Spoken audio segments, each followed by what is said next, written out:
হুজুর কখনো রাজনীতি করে নাই, ভবিষ্যতে করবেও না ইনশাল্লাহ। তবে যতটুকু বললাম হকের পক্ষে বলেছি। হুজুর হচ্ছে একজন হাক্কানি ওলামায়ে কেরাম, হক্কানি পীর ওলি আউলিয়াদের পথ মতের ছায়াতলের মানুষ। কাজে যা বললাম হকের কথাই বলেছি। তার কারণ পীর ওলি আউলিয়াদের আদর্শ হলো হকটাকে বাস্তবায়ন করা, ঠিক কিনা বলুন? আজকে বাংলার জমিনে হাজারো মসজিদে, হাজারো জায়গায়, হাজারো আলেম ওলামা বাক স্বাধীনতা তাদেরকে ছিনিয়ে নেওয়া হয়েছিল, কেড়ে নেওয়া হয়েছিল, ঠিক কিনা বলুন? আজকে বাংলার জমিনে আলেম ওলামা তারা মুক্তভাবে কথা বলতে পারবে। শুধু আলেম ওলামা না, বরং সমস্ত শ্রেণীর মানুষ আজকে মুক্ত বাতাসে ঘুরে বেড়াচ্ছে এবং বাক স্বাধীনতা তারা ফিরে পেয়েছে, ঠিক কিনা বলুন? সম্মানিত হাজিরিন, আজকে এই যে কোটা সংস্কার আন্দোলনের মাধ্যমে আমরা যে দ্বিতীয়বার স্বাধীনতা লাভ করলাম, এই স্বাধীনতা রক্ষা করার দায়িত্ব কিন্তু আমাদের, ঠিক না বলেন? স্বাধীনতা আমরা পেয়েছি, কিন্তু স্বাধীনতা লাভ করার দায়িত্ব কাদের? একটু জোরে বলেন। আমাদের সকলের। এটা আমরা সকলে জানি। স্বাধীনতা অর্জনের চেয়ে স্বাধীনতা রক্ষা করা অনেক কঠিন, ঠিক কিনা? কাজেই আমাদেরকে পরিবর্তন হতে হবে, আমাদেরকে ভালো হতে হবে। তার কারণ মানুষের উপরে যখন জুলুম, নির্যাতন, জেল, জরিমানা, সুদ, ঘুষ, জেনা, ব্যভিচার, অন্যায়, অপচার বেড়ে যাবে, তখন আল্লাহ পাক তাদেরকে শায়েস্ত করার জন্য তাদের মধ্য থেকে একেবারে জালেম স্বৈরাচারী শাসক চাপিয়ে দেন। জোরে কান নাউজুবিল্লাহ। গত 16-17 বছর আমরা যে নির্যাতনের শিকার হয়েছি, আমরা কি আবার এই নির্যাতনের মধ্যে পড়তে চাই? জোরে বলেন। কেউ পড়তে চায় না। সুতরাং আমাদেরকে পরিবর্তন হতে হবে। আমরা যদি ভালো হই, সমাজটা ভালো চলবে। আল্লাহ পাক রাষ্ট্রীয় দায়িত্বে ভালো মানুষকে বসাবেন। সুতরাং আমরা সকলে পরিবর্তন হব।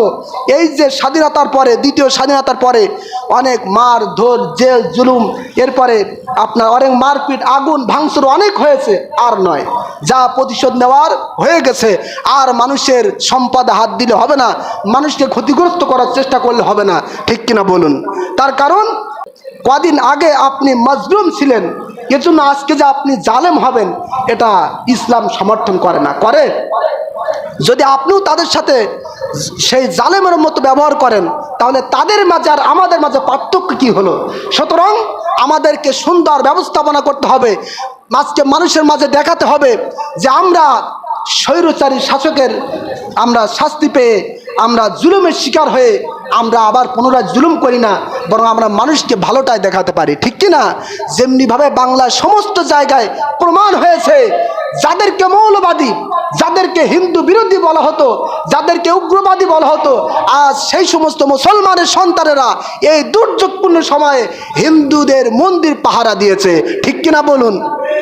এই যে একটা সুন্দর ব্যবস্থাপনা, এভাবে আমাদেরকে পদে পদে রক্ষা করতে হবে। তাহলেই আবার নূতন করে সোনার বাংলা গড়া সহজ হবে। সম্মানিত হাজিরিন, সর্বশেষ একটা কথা বলি, মনে রাখবেন, রাজনীতির কারণে নিজের গ্রামের মানুষকে, নিজের গ্রামের মানুষের সাথে অন্যায় ব্যবহার করা, খারাপ আচরণ করা যাবে না।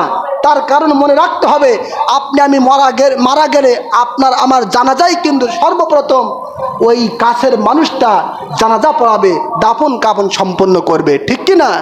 কাজেই রাজনীতির কারণে আমরা একে অপরকে ঘৃণা করব না, একে অপরের সাথে আমরা খারাপ আচরণ করব না। সম্মানিত হাজিরিন, যতটুকু বলেছি ইমামের জায়গা থেকে যতটুকু বলার দায়িত্ব সেটা বলার চেষ্টা করেছি। আপনারা কি কেউ কষ্ট পেয়েছেন? আজকে একটু সময় বেশি নিয়ে ফেলেছি, এজন্য কি কেউ কষ্ট পেয়েছেন? আল্লাহ পাক যেন আমাদের সকলকে বোঝার তৌফিক দান করেন এবং আগামীর বাংলাদেশ যেন সোনার বাংলা হয়, সেই জন্য আমরা প্রত্যাশী আল্লাহ তাআলার কাছে। এবং যাদের মাধ্যমে বাংলাদেশ আবার দ্বিতীয়বার স্বাধীনতা অর্জন করেছে, আল্লাহ পাক তাদেরকে যেন শহীদের উচ্চ মাকাম দান করেন। আল্লাহ পাক যেন তাদের পিতামাতাকে ধৈর্য ধারণ করার তৌফিক দান করেন। বলেন আল্লাহুম্মা আমিন। আমিন। ওয়া আখিরু দাওয়ানা আনিল হামদুলিল্লাহি রাব্বিল আলামিন।